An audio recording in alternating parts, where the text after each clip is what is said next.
বাংলাদেশের কোনো cricket player খারাপ করলেই সেটার দায়ভার সাধারণত চলে আসে বিসিবির উপর। কেন বিসিবি তার টেক কেয়ার করেনি?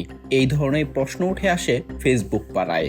কিন্তু একটা জিনিস একবার ভেবে দেখুন তো, বাংলাদেশের কয়জন প্লেয়ার বিসিবির অনুপস্থিতিতে নিজ উদ্যোগে সেলফ ফান্ডিংয়ে নিজের জন্য কাজ করেছেন, নিজের প্রতি ইনভেস্ট করে নিজেকে আরও ডেভেলপ করে পরিণত করেছেন।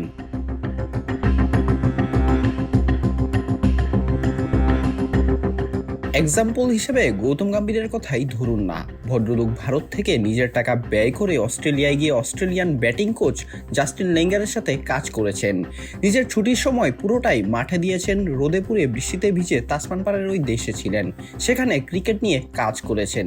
অথচ অস্ট্রেলিয়ায় যাওয়ার খরচটা কিন্তু ভারতীয় ক্রিকেট বোর্ড তাকে দেয়নি, কিংবা ক্রিকেট বোর্ড থেকে সেটা বহন করা হয়নি। সেই খরচ পুরোটাই গৌতম গম্ভীর তার নিজের টাকা থেকে খরচ করেছেন। খেয়াল করলে দেখবেন বাংলাদেশের প্লেয়ারদের বার্ষিক ইনকাম সবারই ভালো, কিন্তু সেখান থেকে কয়জন ঠিক নিজের প্রতি ইনভেস্টমেন্ট করেন?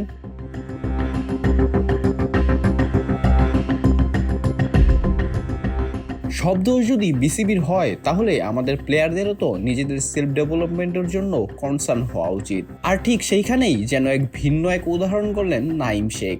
হয়তো নাঈম শেখের খেলা নিয়ে সমালোচনা করা যায়, তবে তিনি যে ওয়ার্ক এথিক্স, পরিশ্রম করার মানসিকতা, ইচ্ছাশক্তি দেখিয়েছেন, সেটার প্রশংসা না করে পারা যায় না।